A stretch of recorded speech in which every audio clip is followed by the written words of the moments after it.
They say reunions are meant to celebrate who you've become, but sometimes they're designed to remind you of who they think you still are. On a rain-soaked Thursday evening in Manhattan, the grand crystal chandeliers of the Rosendale Hotel glittered like stars caged in glass, illuminating a scene dripping with money, nostalgia, and unspoken competition. The class of Lincoln High had gathered 20 years older, 20 years sharper in their tuxedos and silk gowns, each step echoing with entitlement polished by success. Conversations about hedge funds, board appointments, and European vacations rippled through the air like rehearsed monologues. Everyone was performing, everyone wanted to be seen, except for the woman weaving silently through it all. Her name was Hoa Karen, though no one at the reunion seemed to recognize her yet. Dressed in a plain black waitress uniform that didn't quite fit her slender frame, she carried a polished silver tray as if it were a shield.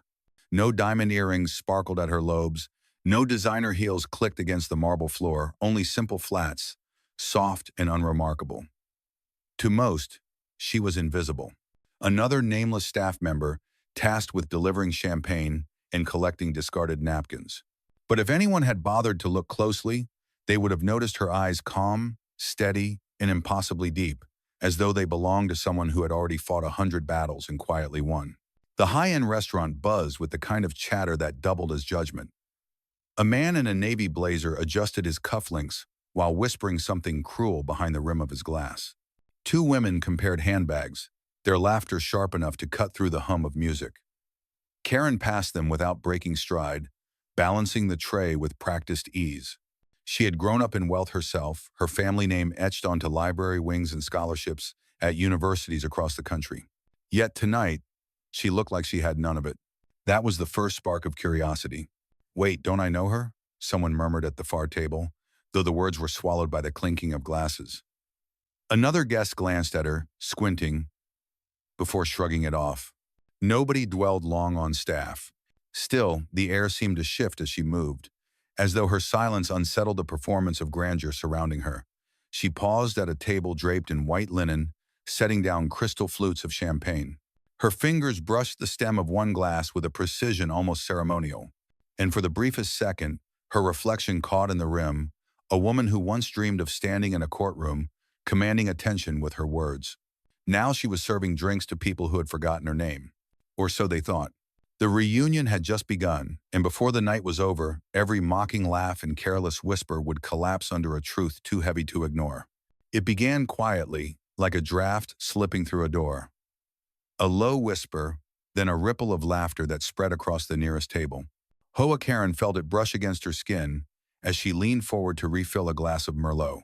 Didn't she want to be a lawyer once? A woman in a crimson dress muttered, her voice carrying just enough to reach Karen's ears. Her husband chuckled, shaking his head. Guess ambition doesn't always pay off. Karen kept her face steady, her hands graceful as she set the bottle down. She moved to the next table, but the laughter followed her like perfume. Clinging, sticky. Another man, his cufflinks flashing under the chandelier light, lifted his empty glass without looking at her. "Another one," he ordered flatly, as though addressing a machine. She poured, silent. Not even a nod of thanks. At the largest table near the center, Sophie Lane, the self-proclaimed queen of Lincoln High, tilted her head back and laughed, a sound that cut through the entire room like broken glass. Tall, blonde, wrapped in designer silk, Sophie had ruled their teenage years with the cruelty of someone who understood how much power beauty could wield. Tonight, she was still playing the part, her eyes sharp with the thrill of being watched. "Oh my God, isn't this Karen?" Sophie called out suddenly, her voice pitched high enough to draw attention from 3 tables over. A hush followed, the kind of silence hungry for spectacle. Sophie smirked, raising her champagne. "Didn't you used to dream of standing in a courtroom? Looks like you found one." "Just not the way you imagined." The room burst into laughter. Napkins lifted to cover grins, shoulders shook with suppressed mirth. Karen paused, a glass of champagne poised delicately in her hand, her dark eyes meeting Sophie's across the room. She didn't flinch. She didn't even blink. She placed the glass gently in front of a guest and moved on, her faint smile unchanged, her steps even. That only made the cruelty sharper. Now serving here, huh? Another woman chimed in, her pearls catching the light. Her voice was syrupy, fake, sweet, the kind that hit a knife. Well, at least it's a fancy restaurant. A man in a tailored gray suit leaned back, smirking. Guess she couldn't get a better job. His words were casual, tossed into the air, but they landed like blows. More laughter. Karen adjusted a napkin, her hands deliberate, her shoulders relaxed. The room grew colder around her, the laughter swelling like a tide. Sophie leaned back in her chair, satisfied, her smirk widening as if daring Karen to respond. Karen didn't. Instead, she turned smoothly toward another table, her tray steady, her silence louder than any insult could ever be. But the game had only just begun. The laughter faded into the clink of glasses, but the sting lingered in the air like smoke that refused to clear. Hoa Karen adjusted the tray against her palm and passed by a gilded mirror along the wall. For the briefest instant, she caught her reflection.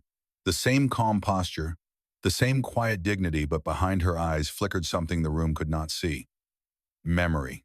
Years ago, another room, another silence. The hum of machines in a hospital, her mother's frail hand resting inside hers. A law school acceptance letter lay folded in her bag, unopened, the ink still sharp, the dream still alive. But that night she had chosen differently. Chosen duty, chosen sacrifice. Karen blinked, and the reflection dissolved. She returned to the present, weaving between tables. A young waiter, barely out of his teens, stumbled with a heavy tray of dishes. His hands slipped, plates clattering dangerously close to the floor. Gasps rose from nearby guests. Karen was there in a breath. Her hands steadied the tray before disaster struck, her movements fluid, instinctive. She leaned down, whispered something only he could hear. The boy's shoulders eased, gratitude softening his flushed face. Not everyone appreciated it. Sophie's laugh rang out again, sharp and deliberate. Always the hero, huh, Karen? She sneered, loud enough for the nearest tables to hear. I suppose some people are just meant for the little things. A ripple of chuckles followed, but weaker this time. The boy stood straighter, clutching the tray to his chest, as if Karen's steadiness had transferred to him. He nodded at her, a silent thank you, before disappearing into the kitchen. Karen resumed her rounds, her face unreadable, her tray steady. But now, eyes began to follow her not with mockery, but with the first sparks of unease. A man in a dark suit frowned faintly, tilting his head as though trying to place her. A woman in sequins whispered to her friend, "She looks familiar, doesn't she?" Fingers tapped on phones beneath the tablecloths, screens lighting briefly before being tucked away again. The cruelty hadn't stopped, but it no longer sounded as confident. One man, his tie loosened, smirked into his glass. Must be tough serving the people who made it big. Ever wonder where it all went wrong? His voice was thick with wine and entitlement. Karen set a glass down in front of him, her movements deliberate. Her gaze lifted, calm and unyielding. I don't, she said softly, the finality of her tone like a door closing. The man blinked, his smirk faltering. The table went quiet for a beat, the air charged. Karen adjusted the tray and walked away, leaving silence in her wake. Somewhere across the room, Sophie narrowed her eyes. For the first time that evening, her laugh did not come so easily. The heavy oak doors of the Rosendale swung open, and a hush swept through the restaurant like a sudden draft. Heads turned instinctively. Conversations faltered. Even Sophie's laughter, mid-sentence, cut short as every eye shifted toward the man entering the room. Michael Gray. He moved with the kind of presence that didn't need introduction. Tall, broad-shouldered, his suit cut with understated precision, Michael carried himself like a man who had nothing left to prove. To the reunion crowd, he was legend, the awkward, lanky boy, once scribbling equations in the margins of his notebook, now a billionaire tech mogul whose name graced magazine covers and stock tickers. The air seemed to bend around him as he walked, not with arrogance but with gravity. People straightened in their seats, hands tightening around wine stems, rehearsing their smiles. Sophie Lane's eyes lit up like a stage actress finally seeing her spotlight. She smoothed her dress, raised her chin, and launched into her performance. Michael, she exclaimed, her voice honeyed just a little too loud. It's been forever. You must tell us about Paris. about your empire, about, oh, sit here, at our table. She gestured grandly, her diamonds catching the light. Michael gave her a polite nod, but his eyes had already drifted elsewhere. Across the crowded room, past the sequins and silk and carefully curated success stories, his gaze landed on Hoa Karen. For a moment, he simply looked at her. And for a moment, the noise of the restaurant seemed to dissolve into silence. Karen didn't pause, didn't falter. She balanced her tray and set down a glass of champagne at a nearby table, her face calm, her posture steady, but her eyes lifted briefly, locking with his. It was the smallest exchange, half a second, maybe less, but in that glance was recognition. History. Something unspoken. Sophie noticed. Her smile wavered, just slightly, before she recovered. She leaned closer to Michael, her voice rising again. Did you see my latest campaign? I was just in Paris for Fashion Week, front row at Dior. She lifted her designer bag, turning it so the logo glinted under the chandeliers. Limited edition, she added, casting a sidelong glance at Karen, who was clearing a plate nearby. The table chuckled obediently, but Michael didn't laugh. Instead, his voice cut through their chatter, directed across the linen and crystal. Still keeping your habit of reading every night, Karen? The words landed like a thunderclap. Forks paused midair. Glasses froze inches from lips. Sophie's smile collapsed into confusion. Karen looked up, her eyes meeting his without hesitation. More than ever, she said softly. The simplicity of her answer spread through the room like a fault line. A murmur rippled across the tables, questions forming in whispers. How does he know her? Why is he speaking to her like that? For the first time that evening, it wasn't laughter filling the hall, it was curiosity. And curiosity, Karen knew, could be far more dangerous. The silence after Karen's quiet reply seemed to rattle the room more than any outburst could have. Sophie Lane's laugh came too quickly, brittle and forced, like glass cracking under pressure. She leaned forward, eyes darting between Michael Gray and Karen, her voice sharp with false amusement. Well, Sophie said, her tone dripping sugar, isn't that charming, reading every night? She swirled the wine in her glass, smirking.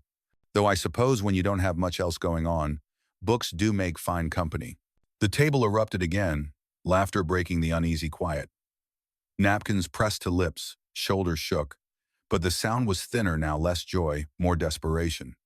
They wanted the balance of power restored. Karen set down another glass with precise care, her expression unchanged. Her silence gnawed at them, her calm and insult sharper than any retort, and so they sharpened their cruelty further.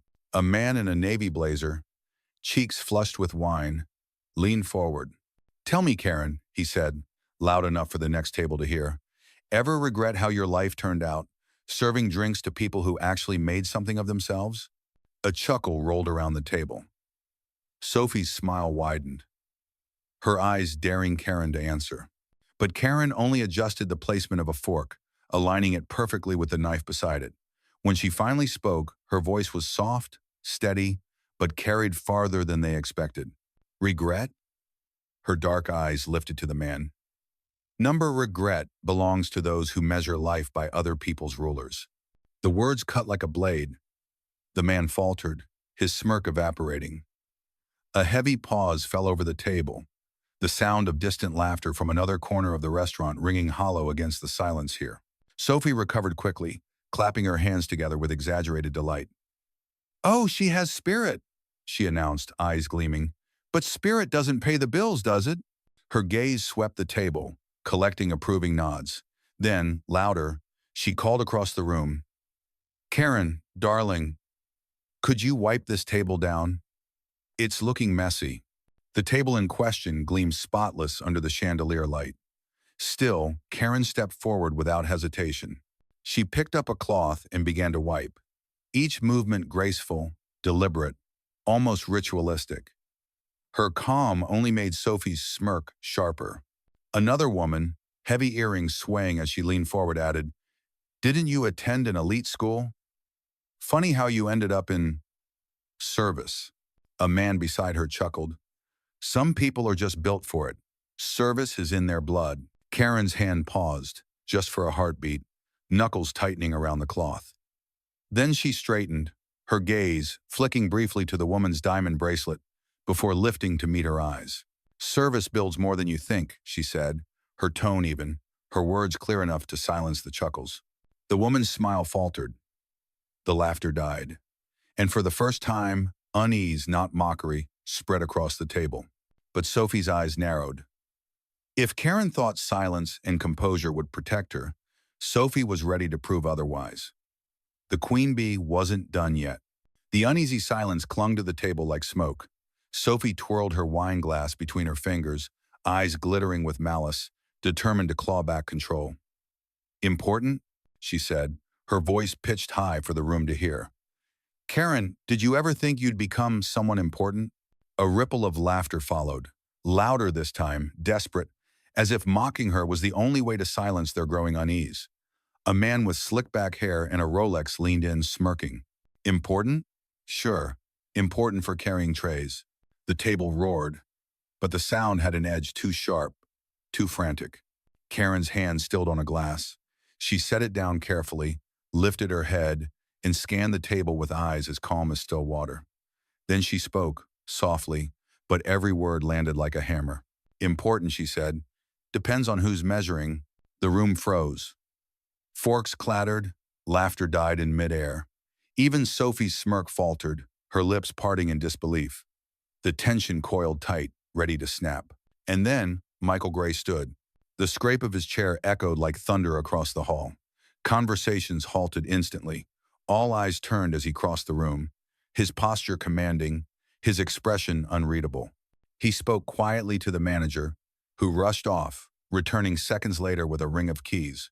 Michael took them and, without hesitation, pressed them into Karen's hand. His voice carried across the entire restaurant, calm but unyielding. "This room belongs to Hoa Karen," he declared. "She is the co-founder of my company. And tonight, she will sign a $200 million contract with the United States government." The words cracked open the night like lightning. Gasps rippled across the tables. Wine glasses tipped. Chairs creaked as people shifted, stunned. The chandeliers seemed to burn brighter under the weight of the revelation. Karen stood motionless, her fingers closing around the cold metal of the keys. Her face remained composed, but her eyes carried a quiet fire, steady and unshakable. Michael continued, his gaze sweeping the room. "She turned down a director's position years ago to care for her sick mother. I owe her everything. Without her, none of this would exist."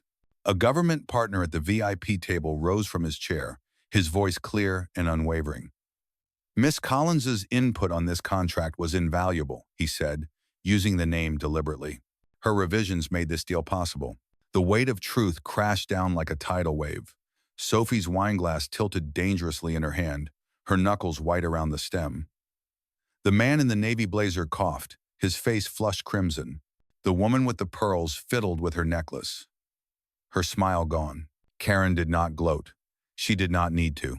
She simply inclined her head slightly, the faintest acknowledgement, as though the entire charade of mockery had been nothing more than noise she had already risen above. The game was over.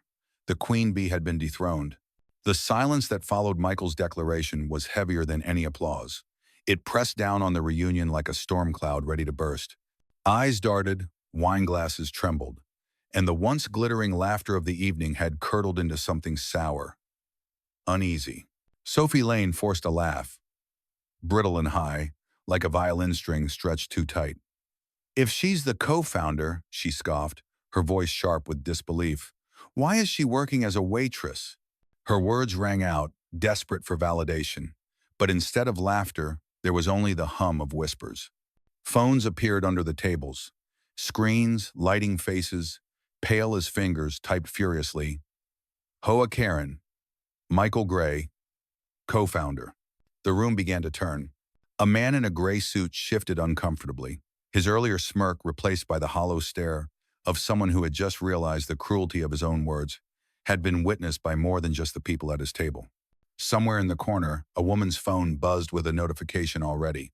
A blurry photo of Karen holding the keys was circulating online, captioned with incredulous disbelief. And then the consequences began to roll out, swift and merciless. Greg, the junior executive who had mocked her earlier, suddenly looked ill. His name tag gleamed under the chandelier, and someone nearby whispered, "Isn't he with Parker Tech?" Another guest smirked, snapping a photo of him mid-sip. By morning, the image of him laughing while wine-stained Karen's sleeve would flood social media, framed not as humor, but humiliation. His company would call him in. He would not walk back out with a job. Sophie's carefully curated facade began to fracture. The luxury handbags she flaunted on Instagram, the sponsored posts dripping with borrowed prestige, already her phone vibrated with messages. A gossip blog had caught wind of her cruelty, and brands that once lined up for her endorsements would quietly withdraw. Not with drama, but with silence. Opportunities drying up, one by one.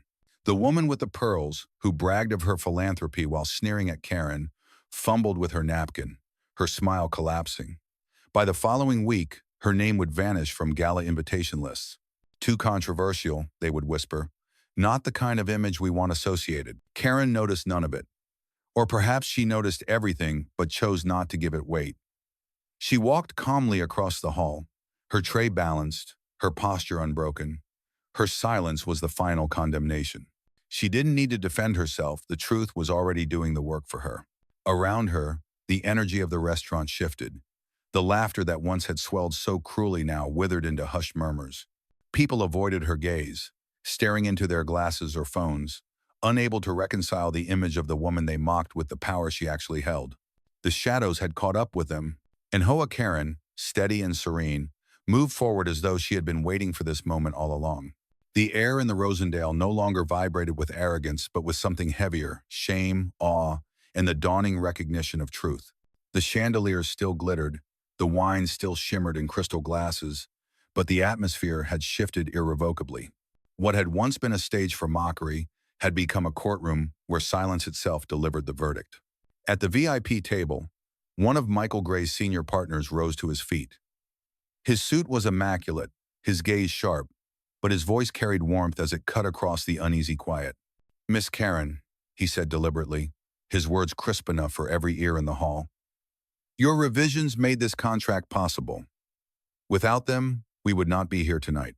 The acknowledgement landed like a gavel. Heads swiveled toward her, eyes wide, breaths caught. For the first time all evening, the room wasn't looking at a waitress.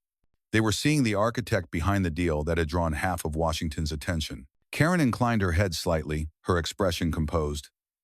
"I'm glad I could help," she said softly, her voice steady as stone. That calm simplicity carried farther than Sophie Lane's loudest laughter ever had. The crowd leaned in, hungry now, but for a different reason, not to sneer, but to understand the woman they had spent the night underestimating. And then from a table near the back, a chair scraped loudly against the floor. A young woman, barely out of college, stood abruptly. Her hands trembled as she clutched a napkin, her eyes wide and wet with unshed tears. "You're incredible," she blurted, her voice cracking in the silence. I've been treated like that. Mocked. Ignored.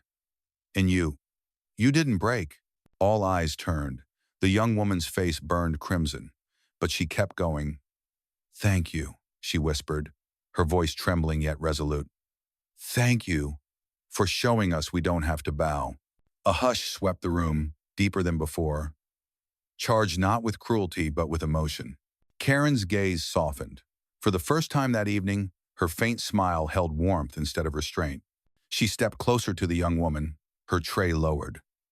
Her words measured, but carrying a weight that stilled even the most restless hand. "Keep going," Karen said.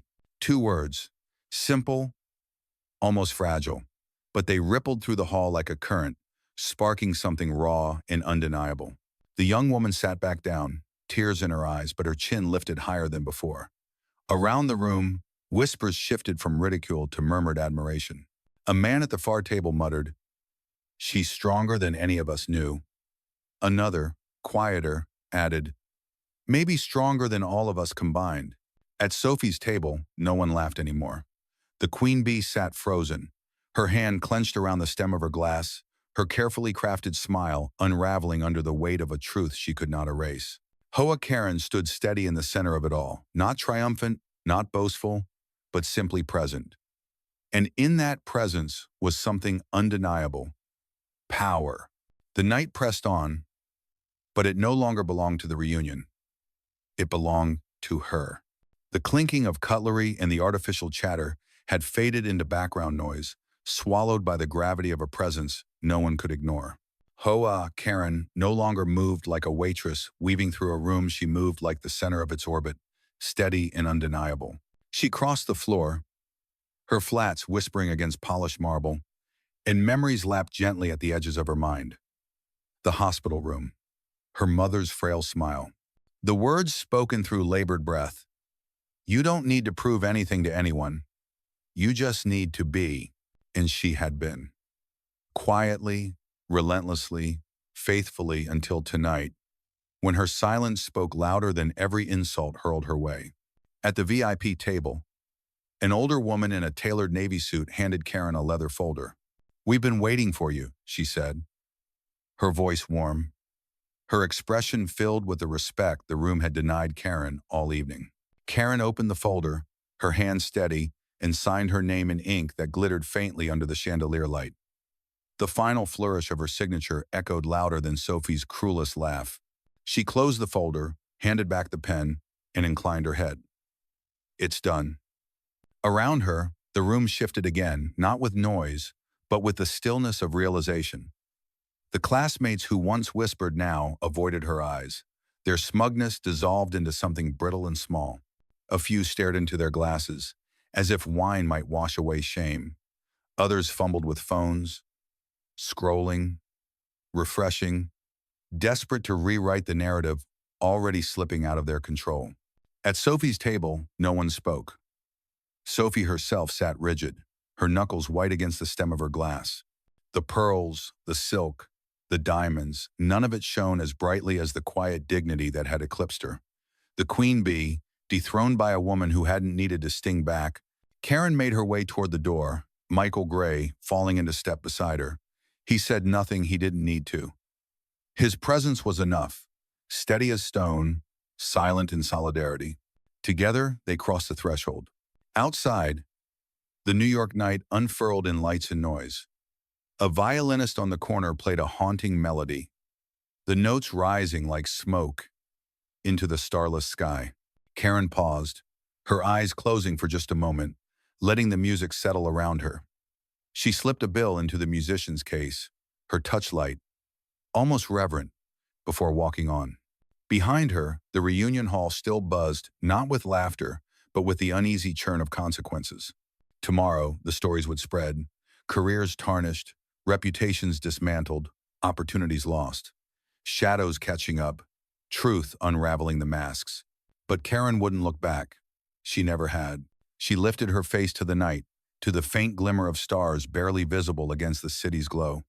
Her life hadn't been easy, but it had always been hers. Every sacrifice, every quiet moment of endurance had led here. And now, the world finally saw what she had always known. Hoa Karen was never invisible. There's a moment in life when silence becomes your loudest answer, when dignity outshines diamonds, and resilience weighs more than applause. Hoa Karen's story isn't just about a woman mocked at a reunion and later revealed as a co-founder of a billion-dollar empire. It's about what happens when you refuse to let the world's shallow judgments define your worth. How many of us have been there belittled, dismissed, overlooked? Perhaps you've been laughed at for dreaming too big, or sneered at for appearing too small. Yet Karen's calm showed us something profound. You don't need to fight with noise when your truth is already louder. You don't need to prove yourself to people whose measurement of success is hollow. Every sacrifice, every choice made in quiet strength builds a foundation stronger than arrogance could ever stand on. And when the right moment comes, the truth will not just defend you, it will crown you. So if you've ever felt invisible, remember, invisibility is only a disguise. What matters is what you carry inside: the patience, the discipline, the quiet fire. One day, that fire will illuminate everything. And when it does, the world will finally see you were never small at all.